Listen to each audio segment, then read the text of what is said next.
Today, 210 is focusing on your health, back with Dr. David Gutterman from Cone Health LeBauer Behavioral Medicine, continuing our conversation about mental health. These days, it seems like everyone is carrying around so much stress. What are healthy ways we can manage that? You're correct that people are carrying around a lot of stress. In my opinion, it's kind of hitting epidemic proportions. Our personal lives are complicated. You throw on top of that all the layers of things that are happening in our community, in our nation, in the world.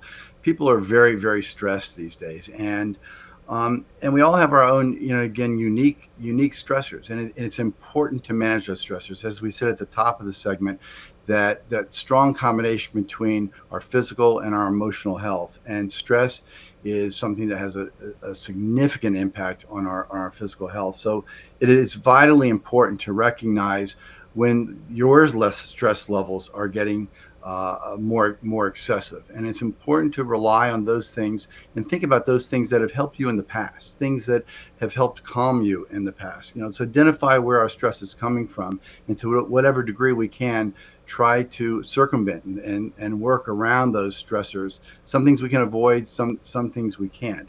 But if it means being able to avoid some of those triggers for us, then you certainly want to do so. But you don't really want to rely on things like alcohol or other vices or things like that. Rather, it's important to try to expose ourselves to those things that have worked for us in the past.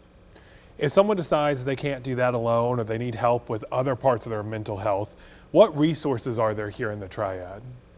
Well, it's important to know these days, especially, there are lots of different resources for face-to-face, counseling with a provider. But we also have virtual, LeBauer Behavioral Medicine, Cone Behavioral Health. Guilford County has behavioral health has resources where you can have both virtual as well as face-to-face counseling. In more emergent situations, of course, there's 988 as an emergency line for more serious types of situations. But I think it's important to know that there is help out there, and to normalize the fact that sometimes just getting help through navigating some of the day-to-day stressors of life can be exceptionally helpful. And recognize that it's something not to be ashamed of. There's a lot of stigmas about getting help, but it's confidential. The resource is right here in our own community, and we make it as convenient as possible. What is one thing we can all do today to make our mental health better? I think there are a number of things, but if I pick one thing, I would look toward balance. Take a personal inventory. Am I doing the things? Am I optimizing my life in a way by surrounding myself with people and places and circumstances that bring me happiness? And do I have balance between work-life balance in the activities that I'm doing? We all are going to have stressors, but we need to balance that with activities and people in our lives that give us a positive outlook. And I think that's the one thing I see so often, is that people's lives get out of balance, and I think it's one of the best things you can do for both your physical as well as your emotional health. Getting our lives back in balance, how do we start this mental health journey? Who do we call first for help?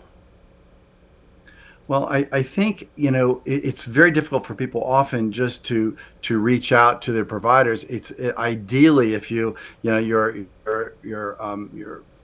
medical providers, as well as psychologists and psychotherapists in the community. If that feels too overwhelming, talk to a trusted loved one or a friend, and generally, in doing so, you can begin to understand and again normalize some of what you're going through, and hopefully get resources. Most of us know people who have sought out counseling in one way or another, and you can get those resources. But starting with your medical providers, it's a wonderful way to get access into the mental health community. Absolutely. Therapy changed my life and a lot of my friends and family. I hope that you get the help that you need. Thank you so much for being here. We appreciate it, sir. My pleasure.